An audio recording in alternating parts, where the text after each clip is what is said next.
Thank you everyone for coming to CSIS this afternoon, and thanks to the CSIS and the Korea Foundation for helping us to host this very important event. I'm Victor Cha. I'm President of Geopolitics and Foreign Policy here at CSIS and Korea Chair and Professor at Georgetown. Today, we are going to present to you a new product of our Geopolitics and Foreign Policy department. This new department includes 13 programs and chairs, which I think will all be listed for you up there. It spans the entire world from Africa to the Americas, to Europe, to China, to the Middle East, and to Southeast Asia. And this group engaged in a 10-month project looking at three dynamics relevant to the world order, or disorder as it may be today. The first of these was a study on how to reform our institutions of global governance at a time when our rules-based institutions are under assault. This analysis included a CSIS report, Bending the Architecture, Reimagining the G7, as well as some other works we've done on this topic. The second research focus was work on how U.S. allies and partners are responding to paradigm shifts in U.S. foreign policy. We just released, I think a little over a week ago, a new digital report on this called Navigating Disruption, Ally and Partner Responses to U.S. Foreign Policy. So you can find that on our website. And today we're rolling out the third leg of our research, which is looking at the economic, political, and security aspects of the growing relationships between and among China, Russia, Iran, and North Korea, which we have affectionately called the CRINK's report. Our scholars, as you will see, have collected some very unique data and performed analysis that is all captured on our Geopolitics website, and some of which will be presented to you today by our scholars. For those of you who prefer podcasts, we also do a lot of this analysis and analysis of breaking world events on our GFP, Geopolitics and Foreign Policy podcast, State of Play, which is hosted by Will Todman. So that's enough of the advertisement. Today's discussion, again, is going to focus on this China, Russia, Iran, and North Korea relationship. It's one of the most significant developments in the disruption of the liberal order. One of the first to identify the danger of this grouping was Dr. Andrea Kendall-Taylor and Richard Fontaine in a very important piece they wrote on foreign affairs, so we're particularly happy that she's able to join us today. As we will discuss, there is some clear evidence of cooperation among this group inimical to U.S. interests, such as DPRK-Russia cooperation on arms and troops for Putin's war in Ukraine. But a lot of this is happening in the shadows. It's hard to collect data because the interactions, both diplomatic, military, and trade, are not necessarily all self-reported.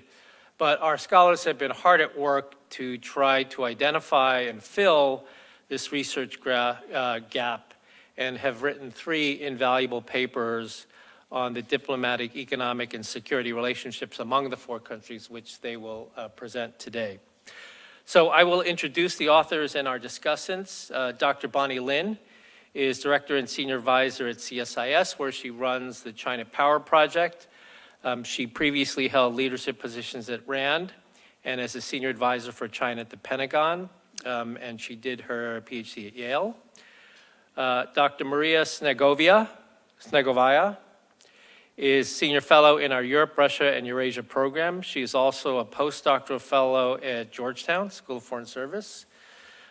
She's the author of the book When Left Moves Right, published by Oxford last year, looking at the rise of the populist right in post-communist Europe. She did her PhD at Columbia. Mona Yacoubian is Director and Senior Advisor at CSIS and runs our Middle East program. She was previously Vice President of the Middle East and North Africa Center at the U.S. Institute of Peace. She was also Deputy Assistant Administrator at USAID. She holds her graduate and undergraduate degrees from Harvard and Duke. And we have two discussants in addition to myself today. Dr. Andrea Kendall-Taylor, who I just mentioned, is Senior Fellow and Director of the Transatlantic Security Program at the Center for a New American Security. She's the author of the Foreign Affairs article that I mentioned earlier, co-author, and she previously served in the intelligence community as Deputy NIO for Russia and Eurasia and completed her PhD at UCLA. And last but not least, Henrietta Levin is Senior Fellow with the Freeman Chair in China Studies here at CSIS.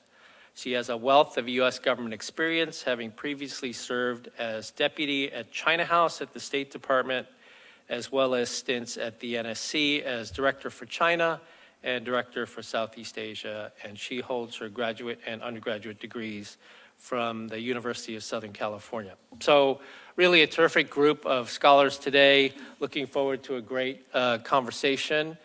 So if you could please welcome all our scholars for joining us today.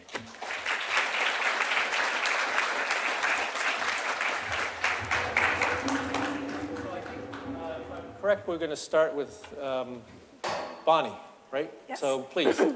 Okay, well, thank you, Victor. I'm really delighted to be here. So my team was responsible for the paper on CRINK security ties.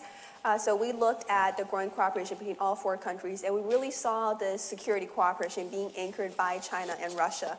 And what I'll use my time to do is highlight some of the main findings from this paper. The first finding, next slide we have, is that military and security cooperation among China, Russia, Iran, and North Korea really accelerated after Russia's invasion of Ukraine. And my apologies for the size 2 font on the screen, but I will walk you through each of them so you don't actually have to read it. So the first, so in order to analyze this cooperation, we divided the types of the cooperation by different types. So we first saw that Iran and North Korea provide a lot of direct support for Russia in terms of military personnel. You may have seen that Iran sent drones, drone trainers and technicians. There were also Yemeni mercenaries reported. North Korea sent up to 15,000 troops to Ukraine on behalf of Russia. We also know there were 1,000 engineers and about 5,000 construction workers. We did not include a line there for China, but it has been reported that there were up to 150 Chinese mercenaries in Ukraine working on behalf of Russia. And I will note that even though the Chinese government says that it has no relationship with these mercenaries, it did not restrict or ban its citizens from being mercenaries in Russia, in Ukraine, the same way that we saw Nepal did. So I will note that was one error that we probably should add at a later date. In addition to personnel to support Russia in the war, we also saw North Korea and Iran also provide Russia with weapon systems and ammunition, including loitering munitions, artillery shells, drones, anti-tank missiles, guns, and short and medium-range missiles. Next slide, please. So this graph shows, these 4 different figures show the transfer of arms between different countries. What I want you to focus on is for the first, I guess the top 2 and the bottom left, you'll see the transfer of arms to China, North Korea, and Iran. And in those 3, you'll see that historically it's been Russia transferring arms to those countries. And the last one, Russia, which is the lower right, you'll see that since the Ukraine war, we saw a reversal of this trend in which Russia was importing quite a bit of arms from both Iran and North Korea. We also saw dual-use goods and defense industry cooperation. So sorry, but back to the next slide, please. So that's the third row there. And in terms of that, I think my colleague Maria will be showing you a very detailed graph of Chinese high-priority dual-use items for Russia. But we also saw that Iran had developed loitering munitions and drones in Russia and also shared technology with Russia on AI guidance, anti-jamming systems, and enhanced warheads. The 4th row we have here in our report is we saw new defense cooperation agreements be signed. The first one that we saw signed was in 2024, the Treaty on Comprehensive Strategic Partnership between North Korea and Russia. I think it's important to point out that Article 4 in this treaty says that either nation, if put in a state of war by an armed invasion, should provide military and other assistance with all means in its possession without delay. Doesn't have the same language as, for example, the North Atlantic Treaty, in which an attack on one is an attack on all, but it does have pretty strong language in terms of immediate assistance, though it doesn't specify what that assistance has to be. And then in January 2025, Russia and Iran signed a similarly named treaty on comprehensive strategic partnership. But I would say this one is a little bit weaker in terms of the language in the treaty, and it's about enhanced defense cooperation, and it commits both countries to cooperation on common threats, increased military technical cooperation, joint exercises, and sharing information and security expertise. It does not have a mutual defense clause, and it does not obligate Russia to defend Iran. So when you look at overall across these four countries, then you're seeing a defense treaty between Russia and North Korea, a defense treaty between Russia and Iran, and of course on top of that we still have the prior defense treaty between China and North Korea, which was renewed in 2021 for 20 years. Interestingly, this July, we saw China do something very rare, which is celebrate its 64th anniversary of the China-North Korea Defense Treaty, both in Pyongyang and Beijing.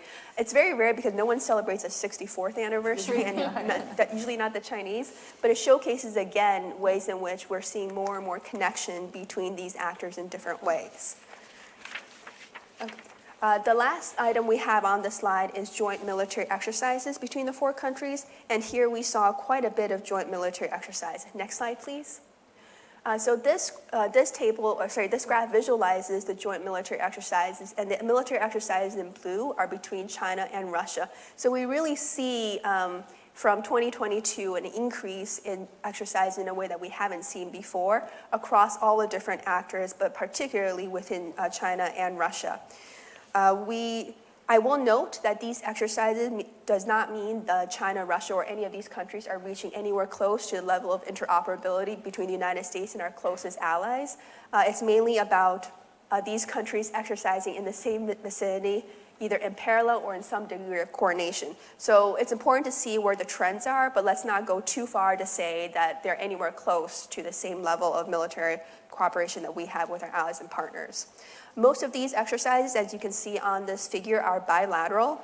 We are beginning to see more trilateral. The more consistent trilateral one is China, Russia, and Iran.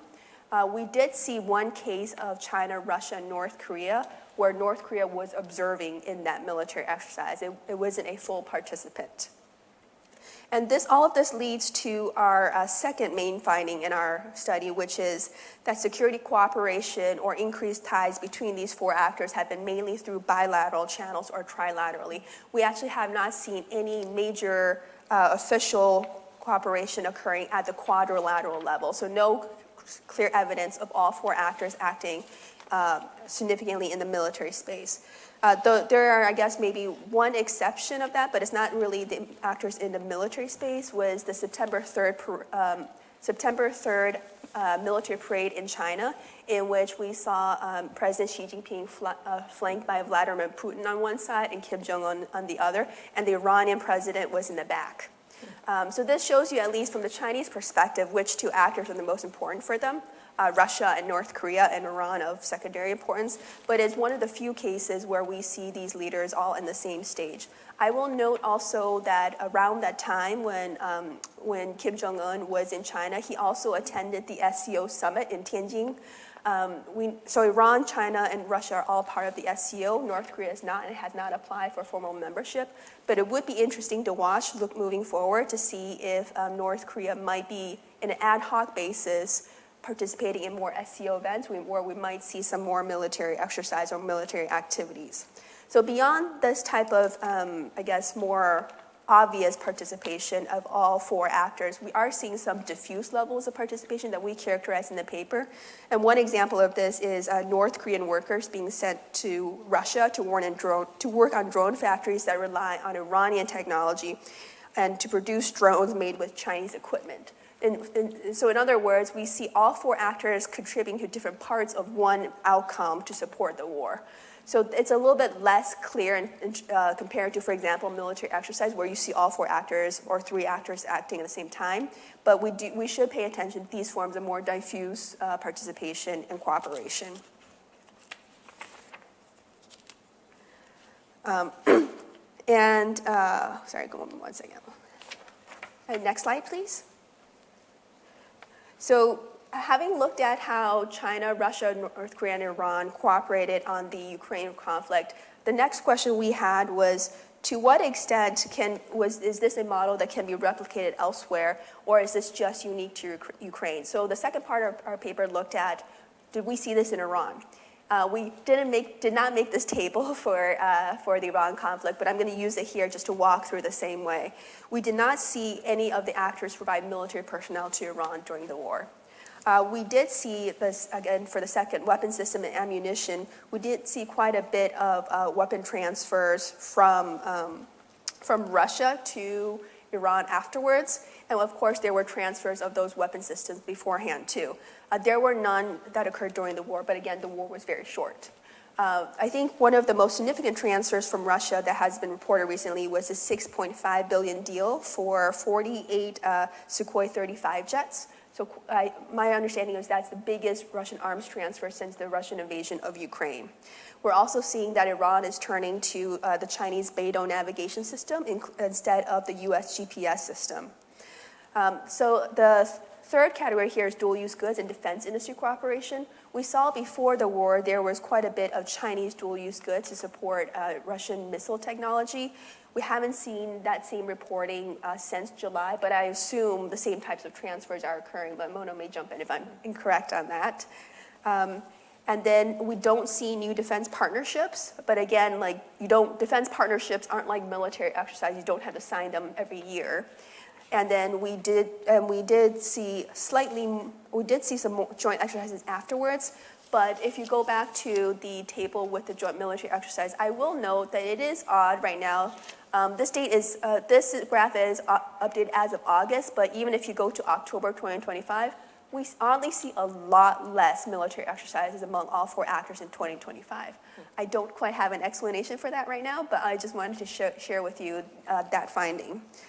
So in terms of looking at what is driving some of the cooperation, what explains the differences in cooperation between for Russia for Ukraine versus Iran in the Iran-Israel conflict, my team and we came up with a couple of factors. The first one I will highlight is transactional calculations plus power asymmetries.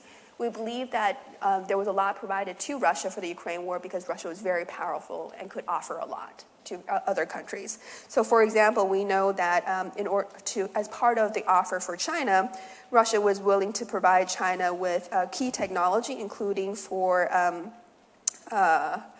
its nuclear submarine, the China's new type 096 nuclear ballistic submarine, and there's leaked documents now that are showing Russia is willing to provide substantial equipment that could help in a Chinese invasion of Taiwan.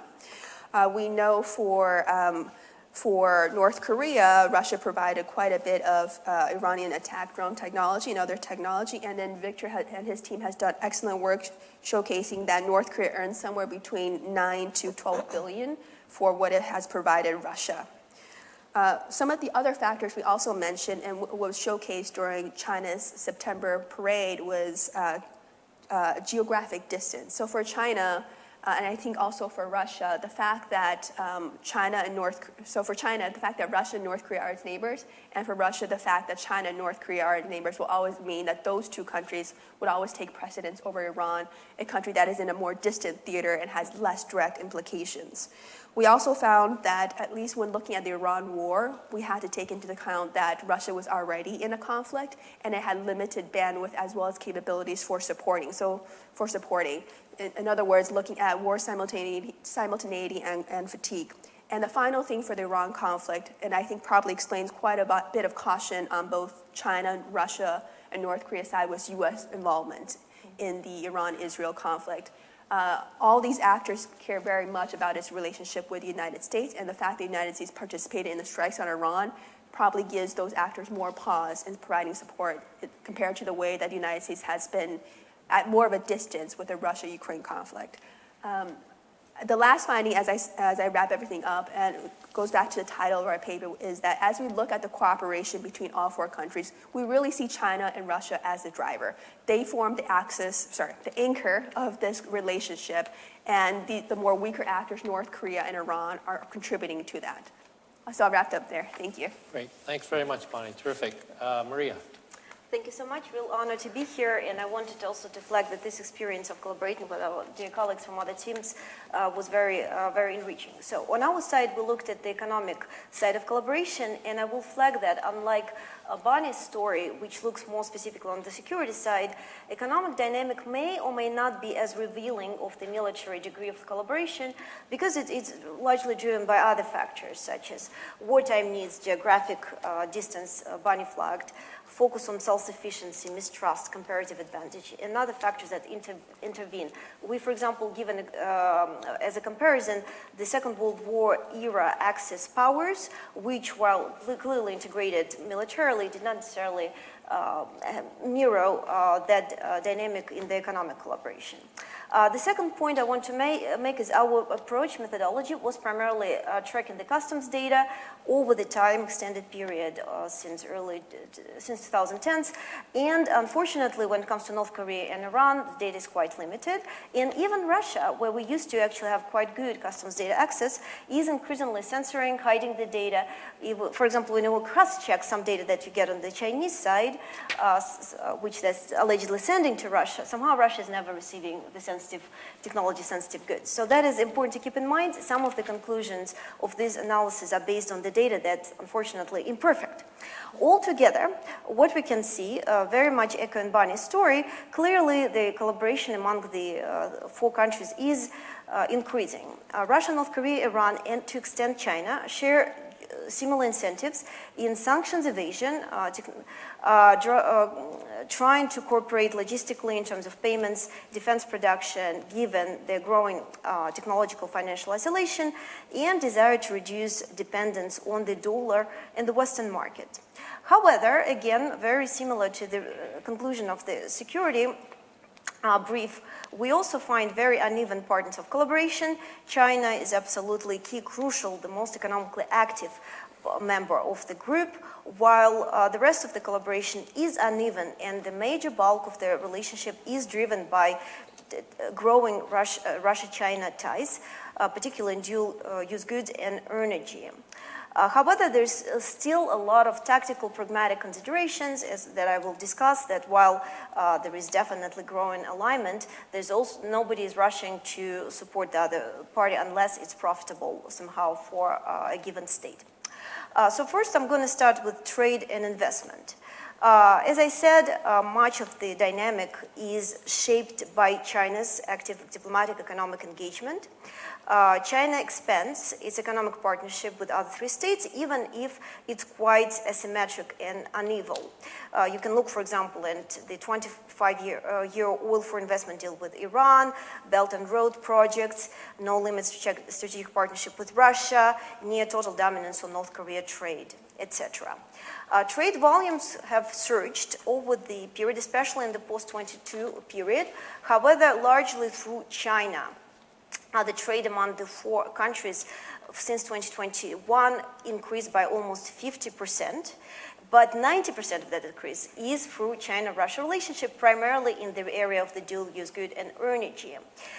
China-Russia trade in particular has grown by about 50% since 2021, and China in particular instrumental for Russia's war effort, as Bonnie has flagged, primarily supplying dual-use goods. If I can please have slide 7 shown. Russia is importing from China semiconductors, machine tools, the key components. Just to give you some data, the machine tool parts skyrocketed, imported from China, skyrocketed from 32 by 80%, and ball bearings, again, Chinese share in Russian imports of ball bearings, up 345% since 2021, quite a notable number. This appears to be of specialization among the countries, again, just as Bonnie flagged, while dual-use goods, they're like less under threat being sanctioned, and China is quite cautious about that. Other countries that are more like negligent about, more careless about sanctions. They supply Russia with munition, missiles, and even laborers like North Korea. In case of Iran, Shahed drones, ballistic missiles, even if currently Russia is less dependent on Iranian drones. However, as I've mentioned, while the major bulk of this relationship is driven by China-Russia bilateral relationship, even there, the relationship is quite unequal. As we describe it, while Russia is just a partner for China, China is the partner for Russia. Just again to give you the numbers, Russia now sends about 1/3, about 30% of its exports to China, but for China, Russia accounts only for about 6% of its imports. So that's just clear evidence of this inequality. Also, while China is happy to send, for example, goods to Russia to sell, when it comes to direct investment into Russia, the pattern is very different. China's foreign direct investment into Russia is modest. That's partly because of sanctions-related risks. Russia does not have particularly good investment climate. And, of course, China is also facing some economic challenges. Altogether, its investment plateaued. We see that China is not, in that sense, prioritizing Russia.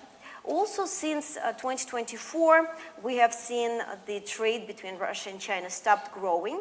It only grew by 2% in 2024, and earlier this year, it was actually falling by 9%. That is because of market saturation. Russia is also experiencing an economic slowdown, and China is also becoming quite cautious about secondary sanctions. When it comes to Iran and North Korea, their contribution is relatively marginal. However, it's worth mentioning that Iran sells a lot of oil to China, and North Korea heavily depends on China in all sorts of aid and illicit channel trade. Altogether, beyond just China, we can see that economic collaboration among Russia, Iran, and North Korea has also deepened. There's also the strategic partnerships signed between Moscow and Iran. They're developing the North-South trade corridor together. We are tracking that too. I'm happy to discuss that during the Q&A. There is also Russian-North Korean Defense and Trade Pact, which also, and previously there was a debt forgiveness by the two countries. And the coordination has also been strengthened by a number of multilateral platforms that Bonny has mentioned, and Mona, I'm sure, will discuss in more details, including the SCO, BRICS, the Belt and Road Initiative, etc. Altogether, China is absolutely crucial, indispensable intermediary in all of this relationship, and the others depend on China far more than China depends on them. Now, my third point I want to make is energy. I have flagged before that much of this increase in trade between the countries is driven by the energy trade. If I may ask for the slide 9, please. Russia has redirected oil exports from Europe to Asia as a result of the economic sanctions, and China and India absorbed the bulk of that dynamic. However, Iran also increased its oil exports to China. Over the last 5 years, the exports of Iranian oil to China has surged nearly 400%, just to give you the data. However, yet again, China remains quite cautious about this dynamic and is not eager to over-rely on Chinese and Iranian oil supplies. For example, it also continues to use oil from other suppliers like Saudi Arabia, Malaysia, Iraq, and Brazil. So you can see cautious pragmatism on Chinese side here as well. Nonetheless, the relationship remains quite beneficial for all sides involved. With Russia and Iran, China is getting discounted energy supplies, and Russia and Iran are getting much needed hard currency. There are still limits to these relationships, multiple logistical bottlenecks, competition between Russia and Iran for Asian markets, especially as oil markets become more saturated, supply exceeds demands. Also, when it comes to Russia's role in China's gas supply, we have seen more or less the same dynamic with cautious China. While altogether China's pipeline imports of Russia's gas increased from 13% to 40%, LNG imports from 6% to 11% since 2021. When it comes to, for example, this Power of Siberia 2, the much-needed pipeline that Russia keeps lobbying and pushing forward for a while, we see that China is yet to agree on the price that Russia is offering unless it is more heavily discounted. So China is nowhere in a rush to sort of satisfy Russia's demand, and this is something that we see consistently. The energy cooperation is strong, but pragmatic, transactional rather than alliance-like. There's also yet another area of the collaboration between the countries that we track, primarily in the financial sphere. It is a very interesting new kind of area where the countries try to circumvent using various innovation to go around the Western sanctions. And to do so, they introduce a number of their own alternatives to Western-dominated financial systems, such as domestic card payment platforms in case of Russia and China, also the new interbank payment systems, alternatives to SWIFT, and increasingly try to use them in mutual transactions. There's also an effort to use digital currencies, or at least explore the way to use them creatively in central bank cooperation. The Russian Chinese bank have developed very interesting mirror schemes.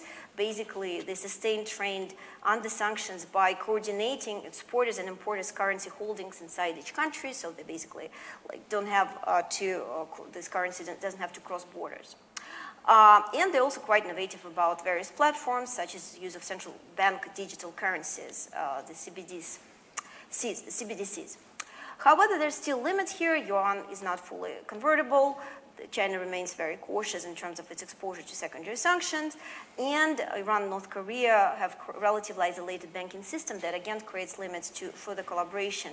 I will flag that recent sanctions announced by Donald Trump against Russia's energy-producing companies, Lukoil and Rosneft, that together constitute about 50% of Russia's crude oil exports, will be a test against which to measure the cautiousness of China and how far it's willing to go to essentially assist Russia in that dynamic.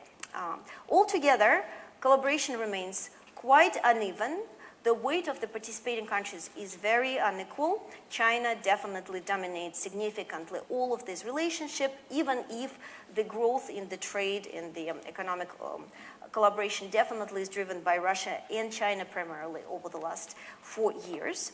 There are multiple infrastructural deficits, weak logistical links, poor financing channels, mistrust remains, especially, for example, when it comes to Russia and Iran, and definite strategic priorities. China continues to seek stable growth, while Russia, Iran, and North Korea prioritize regime survival and increase essentially confrontation with the West.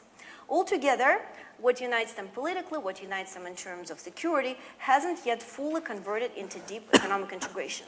And I will just flag that data remains a serious concern. We are, unfortunately, facing increased problems accessing the customs data that we used to rely on. However, there's also new channels emerging, like satellite tracking, for example, in case of North Korea, and other alternatives that we can use to substitute it, but there is an issue. And I will flag that given that energy flows constitute such an important foundation of this alliance, this is an opportunity for decision-makers, for policymakers, to develop sanctions design that would target this relationship going forward. Altogether, the cooperation in terms of the economic cooperation among these 4 powers reflects both necessity and limits. It's an emerging web of convenience, but not yet an alternative economic order. I'll stop here. Thank you. Great, terrific. Thank you so much. Thank you so much, Maria. Now, to Mona on the diplomatic piece. Great. Thank you so much, Victor. It's a pleasure to be with all of you this afternoon.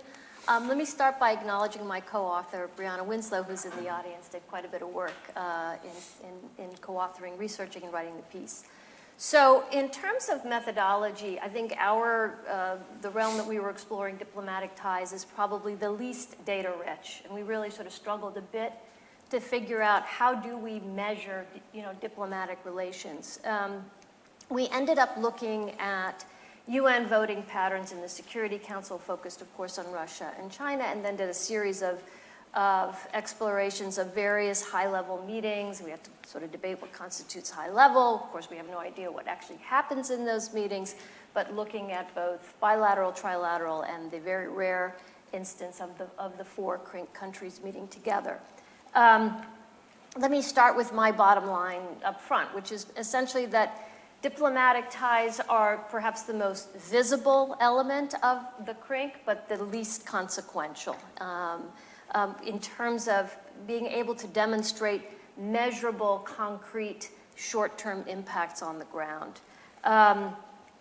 I wanted to start with perhaps what we've seen most recently as of interest, which is we did see a powerful diplomatic alignment between Russia and China in support of Iran following the reimposition of UN sanctions known as the snapback. This was part of the JCPOA. These sanctions, this mechanism was triggered by the E3, UK, France, and Germany, citing Iran for non-compliance. This was all sort of happening as we were drafting the paper, and we flagged, like, watch this space. And I think we did see, and we have seen, since the triggering of snapback in late August and then their actual coming into force in late September, we absolutely have seen an alignment of China and Russia, essentially saying that these sanctions are, not legitimate, and in essence declaring them null and void. It is a little bit ironic, since Russia actually played a key role in terms of actually creating the snapback mechanism back in 2015, that they have now completely disavowed it, or disavowed kind of the legitimacy of its triggering. And I think going forward, what we will see is Russia and China going full force in terms of attempting to obstruct the enforcement and whatever kinds of mechanisms and efforts may come into play to seek to actually enforce this reimposition of UN sanctions on Iran. If you could advance the slide, please. And so this is notable in the sense that what we found was, in general, a lower degree of alignment between Russia and China when it comes to contentious issues, when it comes to the decision, for example, to exercise a veto. And here we see Russia typically far more willing to exercise its veto power than China. By the way, all of this, we chose 2022 as sort of the kind of key point, I think has already been pointed out by colleagues, with the Russian invasion of Ukraine and the time when it really felt like this alignment of powers was starting to come into play. And so we see from this graphic just how much more often typically Russia will exercise the veto, its veto, than China. That being said, I think we are potentially entering a period of escalating tensions with Iran again, given everything that's happened. What will be interesting to see is whether this alignment that we're seeing diplomatically actually translates into concrete support on the ground, should there be an escalation and a resumption of conflict, for example, between Israel and Iran. We did not see much, as Bonnie noted, during the actual conflict itself. Yes, it was just 12 days, but I think there are real questions about how the alignment diplomatically translated or not into concrete military support in Iran's time of need. Next slide, please. So what was more interesting, I think, to look at, more dynamic, and I think we're seeing this as well in the other realms, was bilateral ties. And here, what was really interesting to look at are the dyad between Russia and North Korea, where we saw a dramatic increase in engagement in 2024 with 10 meetings between Russia and North Korea. That is as opposed to 0 in 2022 and only 1 in 2023. This year is already on track to surpass the level of bilateral engagement last year. So as of the writing of our paper, there were 14 high-level meetings between Russia and North Korea as of September of this year. I would note even yesterday, Putin meeting with the North Korean foreign minister. So that is continuing, and clearly I think the Russians do view the North Koreans in a particularly positive light. They value the relationship. They highlight that this is an ally, not a partner. And I guess in this case, we could say that we do see diplomatic ties as an indicator of deeper, more consequential cooperation. And the other interesting bilateral relationship to look at, the one that I look at quite a bit as the Middle East program director, is Iran and Russia. And this one, I think, is very fulsome in a variety of ways. I think it's born of the longstanding, 10-year cooperation between Iran and Russia in Syria that I think really did look to develop those ties. Although it is interesting with the collapse of the Assad regime, we are seeing, Russia sort of move in a different direction, a more pragmatic direction, working to deepen ties with Ahmadinejad, while Iran is very much left out in the cold. And so that, to me, is indicative of that differing power dynamic between the two. That being said, and again, I think perhaps related to the resumption of, or the reimposition of UN sanctions with the escalating tensions between the West and Iran, we do see the Kremlin once again highlighting that Russia is prepared to expand cooperation ties with Iran in all areas. Just last week, there was a high-level Putin envoy, Lavrentiev, who was in Tehran meeting with Iran's Supreme National Security Council Secretary, Ali Larijani. That meeting itself came just less than a week after Larijani himself was in Moscow meeting with Putin, carrying a message from the Iran Supreme Leader, Ali Khamenei. My guess is this has all to do with Syria again, and again, as we're seeing kind of more movement in the Syrian arena, it's interesting to see Iran and Russia seeking to find ways perhaps to coordinate. Last example here of Iran-Russia ties that I think is useful to note has to do with in the nuclear energy realm, and that one I think is significant.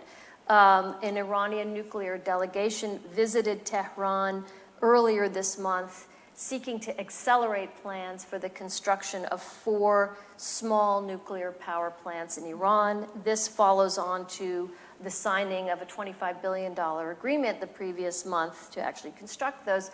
That's noteworthy. I mean, obviously, nuclear energy has resonance here. It is a bit of a poke, to say the least, I think. And I think certainly bears watching as we see the potential for tensions to escalate.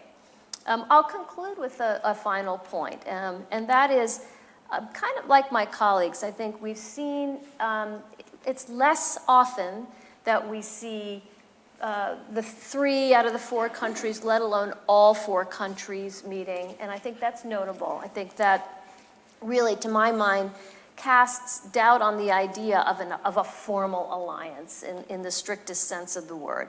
But I do think we're seeing, as these countries meet, important efforts to project potentially what I would call an alternate, a power that's seeking to create an alternate order, or at a minimum, the disruption of the existing order. I think the SCO meeting and the Chinese-hosted military parade in September is certainly the most dramatic example of that. We did, as I think Bonnie noted, you had all 4 countries together at once witnessing the military parade.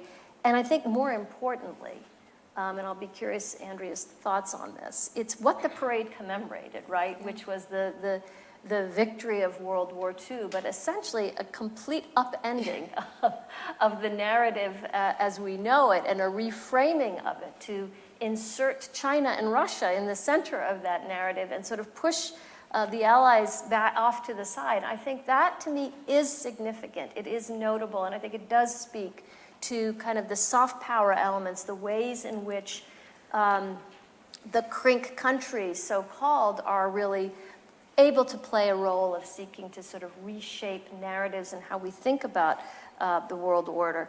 More specifically, what's really fascinating to me is how we might think of CRINK as what I would call an avatar of the global south, where I think we're seeing in this emerging multipolar order these countries essentially looking to sort of shift the role of non-Western actors and shape the global agenda with the imperatives and the priorities of the so-called global south in the forefront.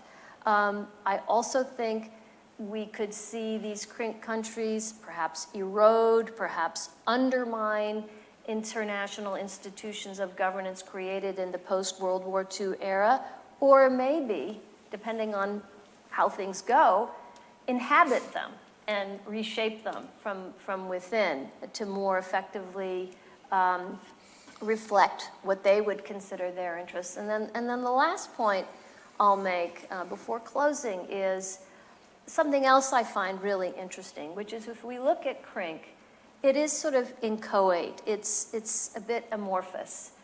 But that to me raises a bigger question of, is this sort of a harbinger of what alliances look like in the emerging multipolar era? Are we, as we watch CRINK and as we see kind of what I would call this ever-shifting constellation of evolving ties with countries moving in and out and up and down as dictated by their interests, is this a window into what the emerging multipolar order will look like and the role that alliances will play?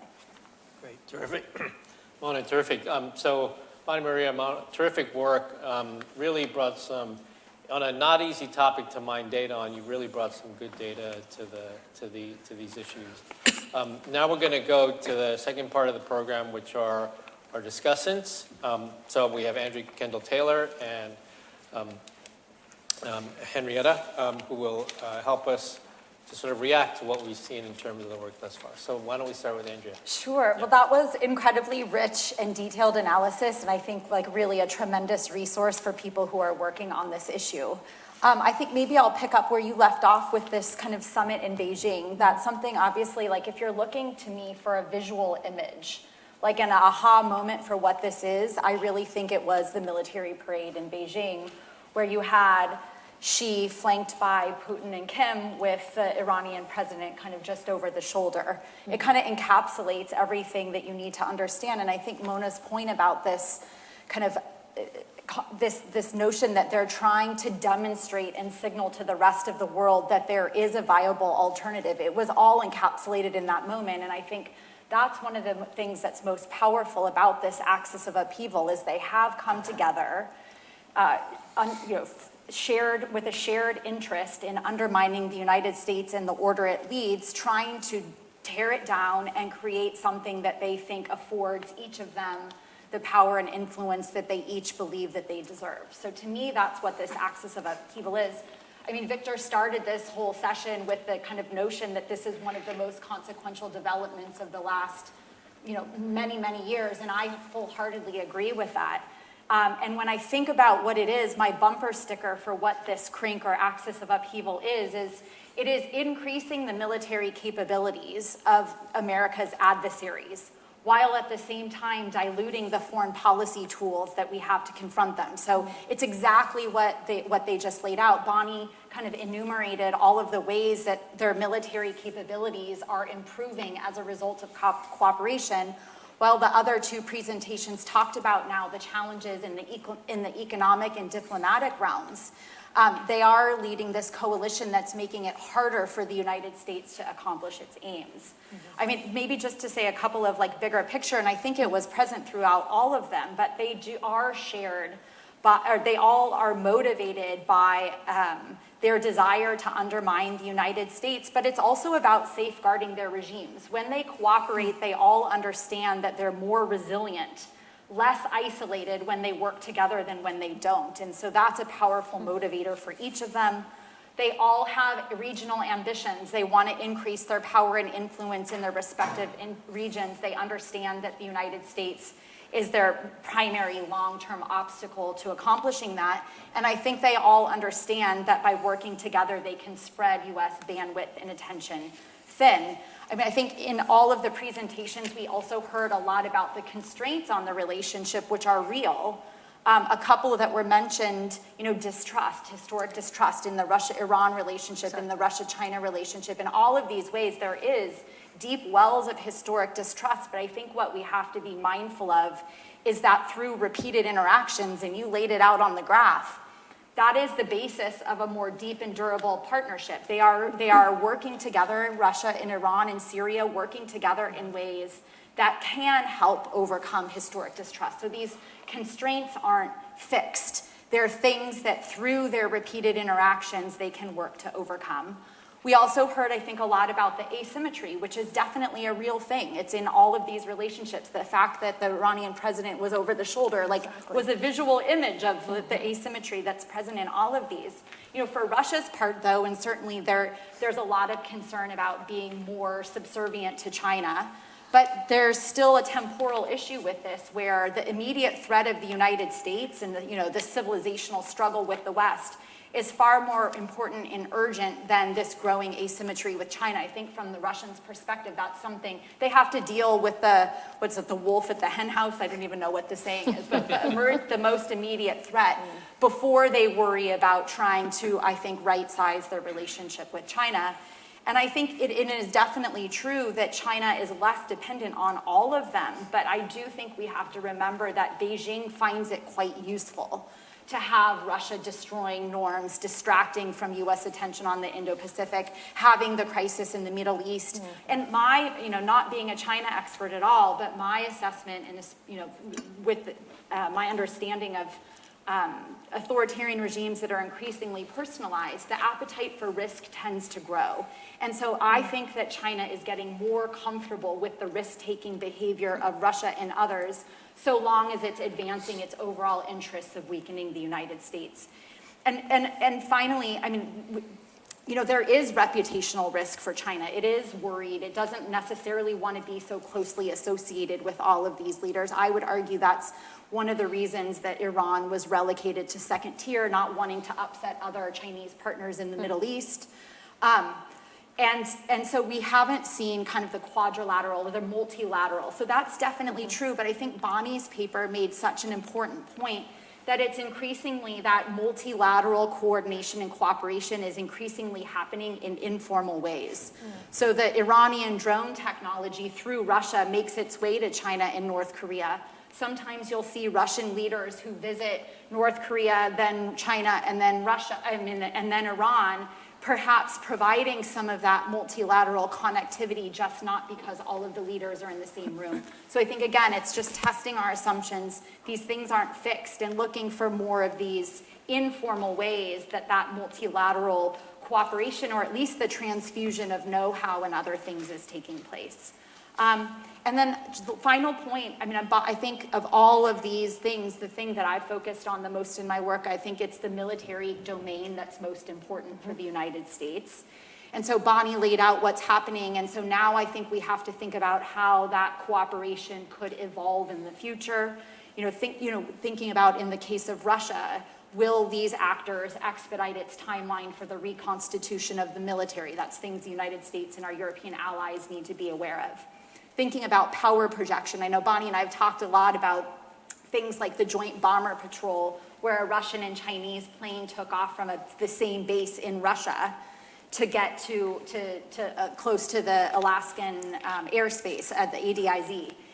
That was only possible because of that increasing interoperability, but it's providing opportunities for these countries to project power further and in different ways that wouldn't be possible. In the future, might Russia or China, have basing in Iran to allow them to project power further into the Middle East and North Africa? So thinking about those types. And the Arctic is also another really important one for the Russia-China piece. I think we touched on the non-proliferation piece, and then I think we all know the elephant in the room is kind of the risk of simultaneity.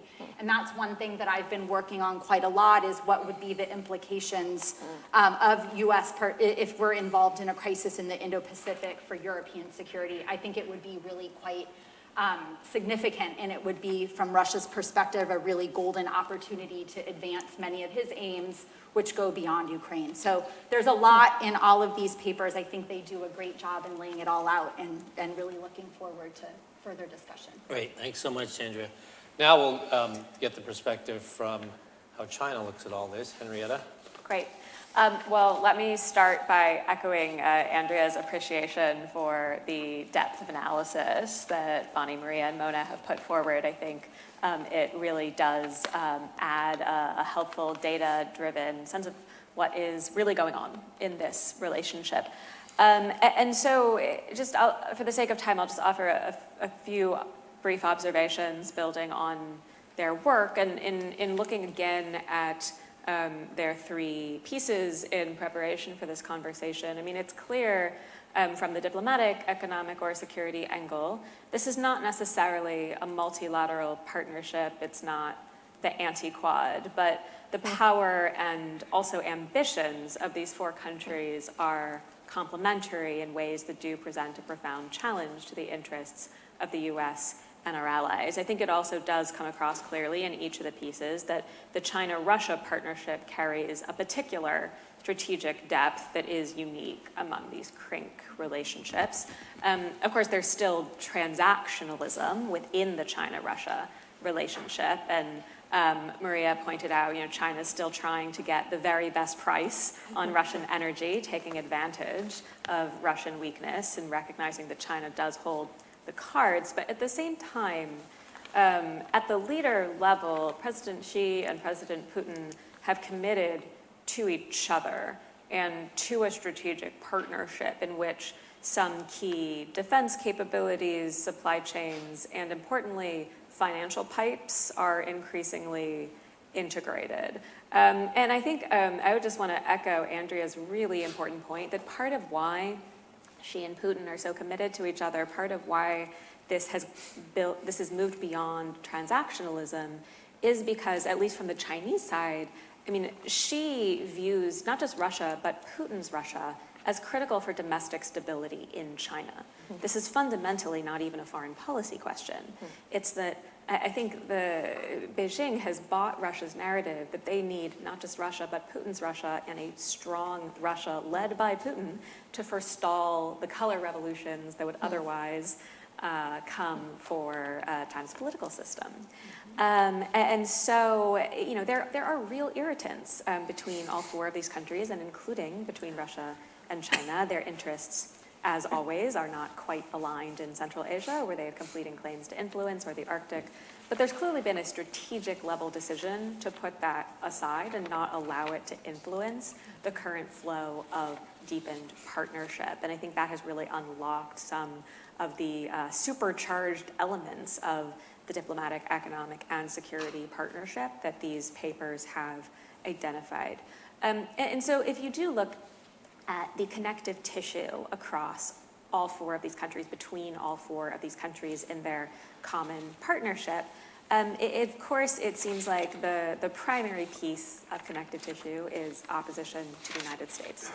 And the second seems to be sustaining Russia's war in Ukraine, which is itself conceived as a type of opposition to the US. But then we see in the discussion of how the other three countries reacted to the US bombing of Iran earlier this year, that none of these countries are actually willing to take on the US in a serious way on the other's behalf, even though this anti-American spirit does animate you could say, affirmative side of the relationship. There's just only so much risk they're willing to take to benefit the others. One other distinction worth highlighting is, aside from China being, of course, just the most powerful country within among these foreign nations, China is also trying to, when we talk about a new world order, and the way in which the partnership among Iran, North Korea, Russia, and China is at least endeavoring to weaken the post-war order, weaken U.S. global leadership. I think how each of those four countries look at what that means is quite distinct in that China's trying to build something. China's trying to build a new world order with China at the center, an order that is more friendly to its authoritarian system of governance, that's more friendly to its parochial interests when it comes to things like Taiwan, and in which states are the ones with rights, not people, and big states have more rights than the other ones. But this is, so it's antithetical to how, us in Washington would traditionally conceive of a constructive international order, but it's an affirmative program. It's something China's trying to create. The other three countries seem to have much more of a kind of negative vision of world order. They're all strongly committed, and they all agree that the U.S. should not be allowed to lead anything. But in terms of what should come up in its place, I think when you look at the vision of the other three countries, there's either a highly regionalized parochial perspective of perhaps their own rights among their neighbors, or there's just almost a nihilism to it. And you see this in how the UN votes play out, where China is much more hesitant to just shoot down Security Council resolutions, for example, whereas the Russians are happy to say, we just don't want this system to work. China does want it to work differently. And of course, you see this as well with China announcing recently the launch of a global governance initiative that China will lead. So I'll stop there and look forward to the questions. Great, terrific, really wonderful set of comments and discussants. I'm conscious of the time. Let me just add just 3 questions to the pile, and some of them have already been touched on by Andrea and Henrietta. The first is, I think we all agree that this, whatever we call this, and I think your original formulation was axis of upheaval, and then, we came up with CRINKs. We don't really know if we like the name yet. I like the anti-quad, or you could call it the bad quads, whatever you want. But I think we all agree on the point that this is a very sort of loosely formulated group that are working together in certain respects, often bilaterally. And where we really see it is in the support of Russia's war in Ukraine, where you have basically 3 parallel tracks that are operating and supporting different aspects of Russian capabilities, but when you add them together, they're greater than the sum of their parts, right, when it comes to the United States. So the first question is, and again, some of you have touched on this, this is starting out, maybe with the exception of China, this is starting out as largely tactical, right? But if it continues on in these many different areas, economic, political, military, not just in Ukraine, but perhaps some other areas, at what point does this become strategic? When does this become strategic? What's interesting about this whole case is how something that starts out as tactical becomes strategic, right? So that's the first question. And then the second related to that is, what if we think about what the longer term implications of this cooperation is, like Andrea mentioned one of them, which is this notion of whether this remains tactical or it becomes strategic. One of the longer term implications is that now each of the parties has an interest in destabilization happening in another part of the world that in some way they can take advantage of. Maria and I were talking about it just the other day in a different context, for the war in Ukraine, which doesn't look like it's ending anytime soon. Russia now develops interests in seeing destabilization in other parts of the world, like the Taiwan Straits or something. So to what extent, what are the sort of longer term implications? And then the third, which is kind of contrary to the first question, is as these 4 countries and others work more and more together, and they become more and more intertwined, is there a what's the right word? Is there sort of so right now I feel like they're all empowering each other, and they're empowering each other in the worst way, which is they're empowering each other, but they're not regulating each other, right? They're empowering each other, and like Russia and North Korea are empowering each other. At the same time, Russia does not care what North Korea does with that empowerment, right? Whereas arguably China did, right? Because they've had a long-term relationship. So to me, the other question is, as these become more intertwined, do they start developing entrapment fears that they start to regulate each other's behavior? So this is the other side of this thing as it grows. One example of that might have been the relative restraint in response to the U.S. and Israeli attack on Iran, right? Where most of them were kind of at arm's length distance. So that's the flip side of the question is there, as they become more intertwined, do they develop entrapment fears and actually start to regulate or distance themselves? So kind of a rubber band sort of effect. So those were the questions I had.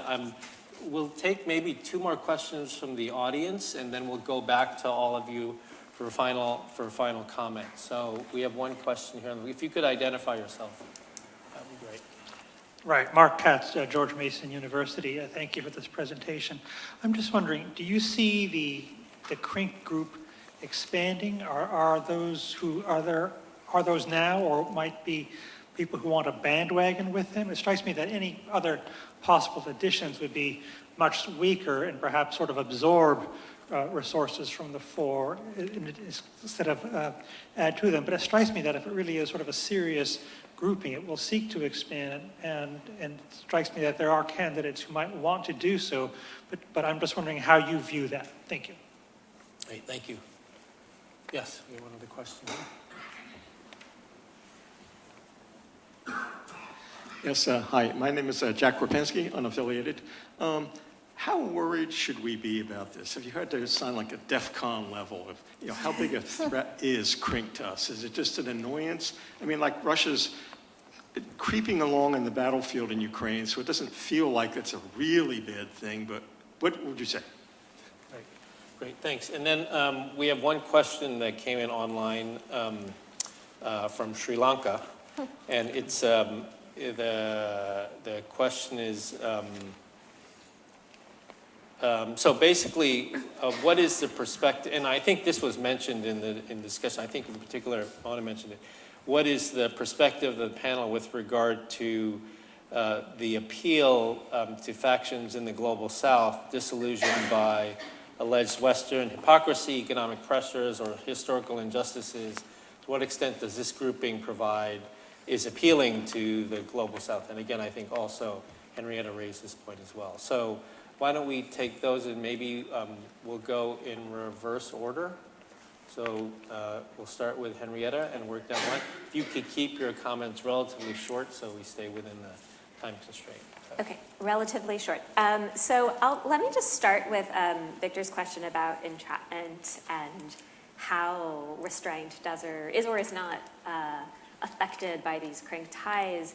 And what I've seen, at least from the China perspective, is that the development of CRINK has actually lessened China's willingness even beyond like a pretty tepid status quo. It's lessened China's willingness to try and enforce restraint, at least on North Korea. Because now, so China does want North Korea to behave. It doesn't want North Korea to create problems. It recognizes that when North Korea shoots off missiles, that causes South Korea, Japan, and the US to do more together right on China's border. So in China's perfect world, North Korea would be a little more quiet. And in prior years, maybe prior to this like 2022 starting point for some of this research, you would see China often express that displeasure in a pretty clear way. I mean, including when China supported the UN sanctions regime, responding to earlier North Korean nuclear tests. But now, I think China is really concerned about losing its traditional influence over North Korea, which has always been complicated, even in the best of times, to Russia. So they are worried that if they pressure the North Koreans, that will just strengthen the North Korea-Russia relationship, because Russia will give the North Koreans whatever China withholds, and then China, at the end of the day, achieved nothing and has even less leverage than they started with. I don't actually think they're doing that math right. I think China could play a more responsible role if it wanted to, but that seems to be how the calculations are playing out. And so as these ties between the four countries continue to deepen in complex ways, I expect we could continue actually to see the reverse of a trend towards entrapment fears leading to greater pressure towards restraint. And then just to briefly address the how big is the threat question, I would just bite off an angle that Bonny highlighted, I think, really well in the paper focusing on security, about what it means for China and Russia to be accelerating their defense ties in the way that we've seen since the war in Ukraine began, where what we're going to end up with on this path is a Russian military that's backed by the full manufacturing capability of the People's Republic of China. So Russia can regenerate rapidly battlefield losses, creating a much stronger military, not just for use potentially in Ukraine, but this is a threat to NATO over the longer term as well. And then in the other direction, you have the Russians as increasingly the junior partner in this relationship, feeling like they have no choice but to give China really prized pieces of military technology that will fill key choke points or bottlenecks in the PLA's modernization process. And that presents a threat not only to the Indo-Pacific, but to the broader global community as well. So I guess my answer would be big.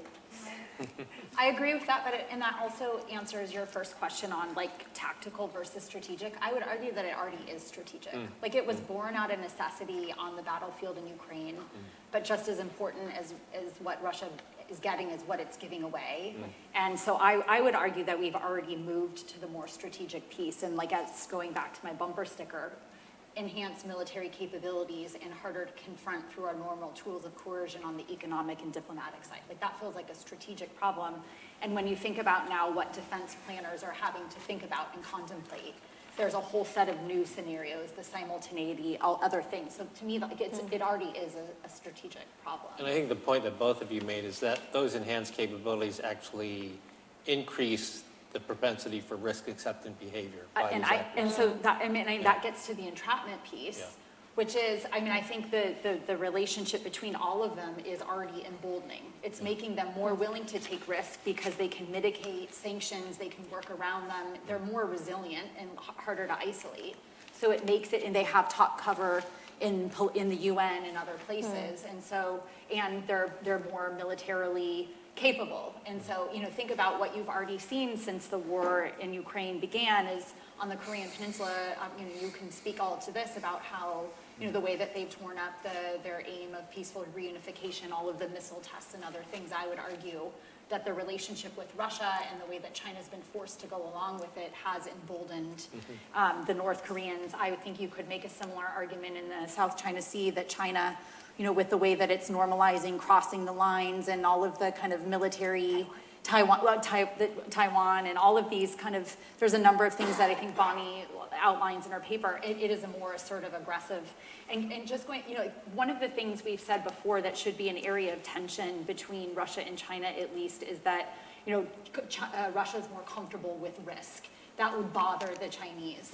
I don't think we've seen that, with the way that Russia was supporting the Houthis and all of that. I don't think China really put any significant pressure on Russia or the Iranians to knock it off in a really significant way. I think they're more comfortable with risk in those ways. So I don't see and I agree with what you said. It's like the reverse on the entrapment piece almost. And then could there be other actors in this axis of upheaval? I think definitely peripheral players. And you see the likes of Belarus. China has increased its cooperation now with Belarus. You see the Venezuelans.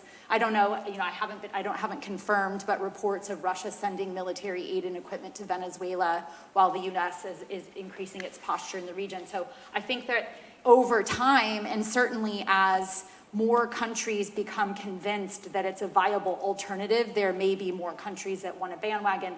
Final point I'll make, because it gets to the long-term implications. In a very big picture, to me, when I've looked at the axis of upheaval, I think we've moved now from a single order world to a world where there's a competing order. And looking back at some of the international relations, when you go from single order to competing order worlds, you have more interstate conflict. And that we've already seen that, I think, since the war in Ukraine began. And so to me, I think we're entering a more kind of tumultuous time, and that might be one of the most significant implications of the axis of upheaval. Mona.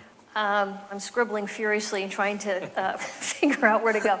I'm going to start very quickly by just adding an additional question, which is, do we run the risk of exaggerating the strength and power of CRINK in ways that end up creating almost self-fulfilling prophecies? I'm thinking about the, Al-Qaeda and ISIS, the issues that I worked on earlier in my career, and the real danger of sort of expanding and creating boogies and monsters where they didn't necessarily exist. So I just put that out there to be a little bit provocative. I guess for me, the bigger question as I'm thinking about all of this is where some of this falls down a bit, I think, is Iran, is the Middle East, where we're seeing, for example, the Russians themselves, I think, a little bit self-restraining. not just because of a reluctance to not want to confront the U.S. directly, as in the case of Iran, but also because of their own pursuit of their own equities, which don't always align. So, for example, I think the Russians are now prioritizing their relations with the Gulf in ways that are allowing or having them not be as willing to really step in a big way with respect to Iran. I also think we did see that with the Houthis. I think there was limits to what the Russians would do. Similarly, the ways in which they are weighing their ties with Israel. And so I guess for me, it's not yet quite the slam dunk that maybe it might appear. And I'm not, perhaps no one's saying it's a slam dunk, but I think it's more complex. And I guess I would add to that, I think, as analysts, like, can we tee up the indicators? What are the indicators that we should be measuring and tracking that would suggest it's moved from tactical to strategic? And at what point do we make that determination? And I think I largely agree with you, Andrea, but are we, over the long run, are we looking at the creation of enduring institutions that bring all of these actors together in a way? I don't know.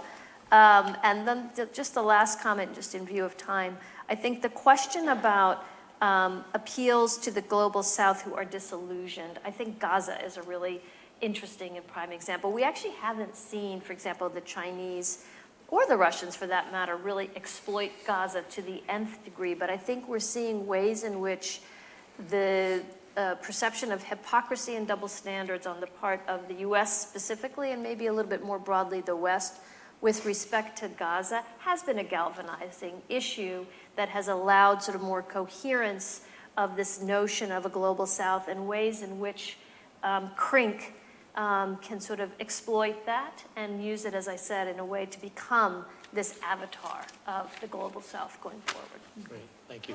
Maria.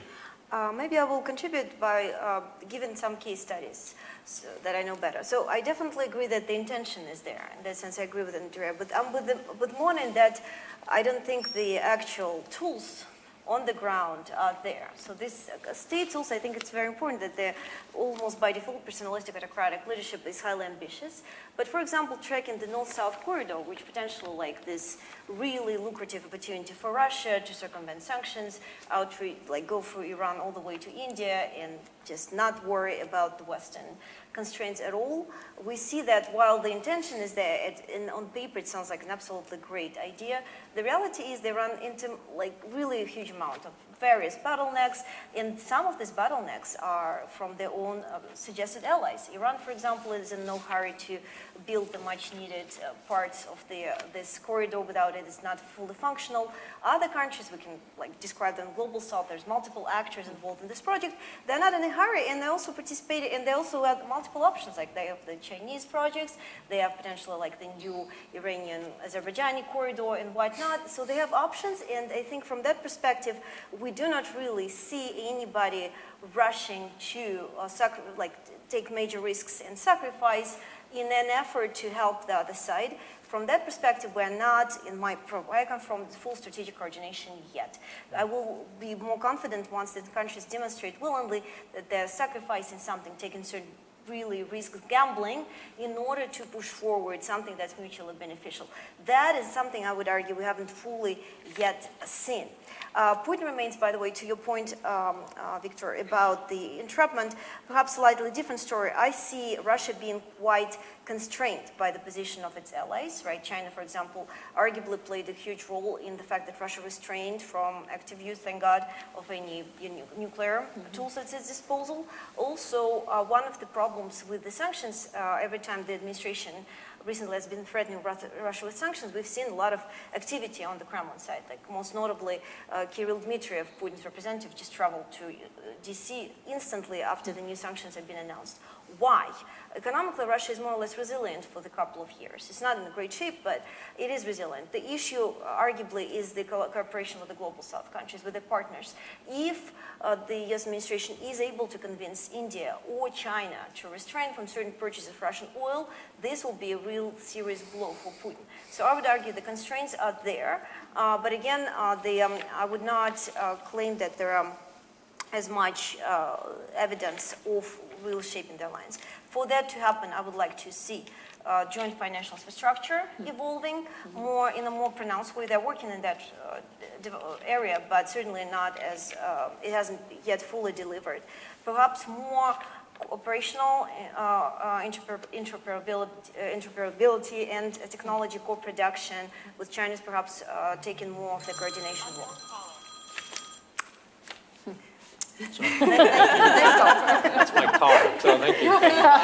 Make it quick, Bonnie. Okay, I'll try to make three main points. I guess the first one is responding to the question of who else could be in the CRINK grouping if it expands. I very much agree with all the names that Andrea mentioned. I'll just add one more country to that list, maybe Pakistan.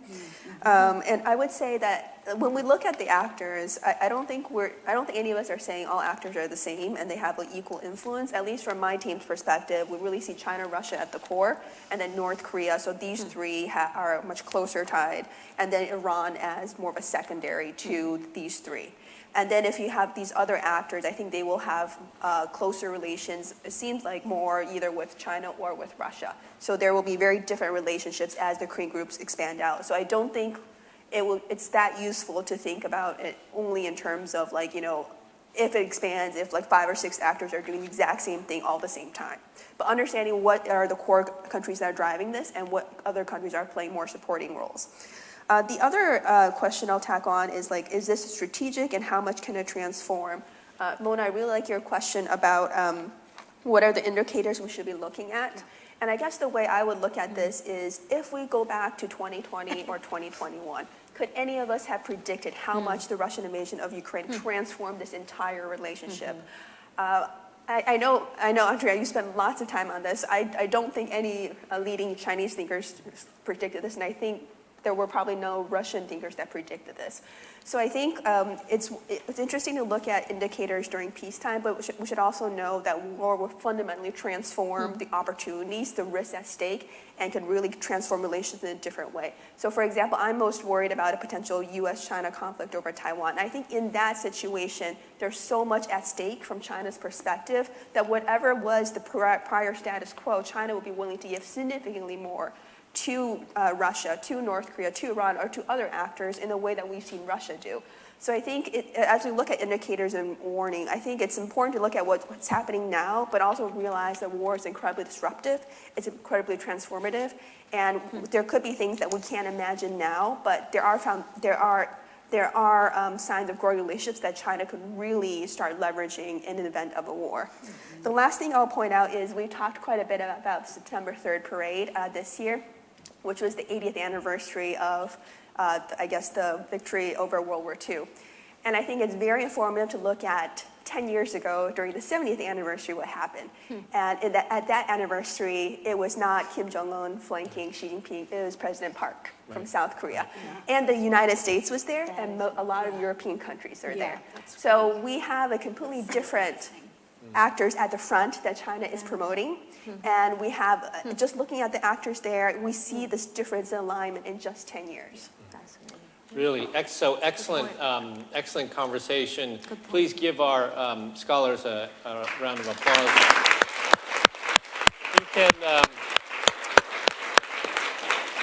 You can access all of the reports and the data on the CSIS Geopolitics and Foreign Policy website.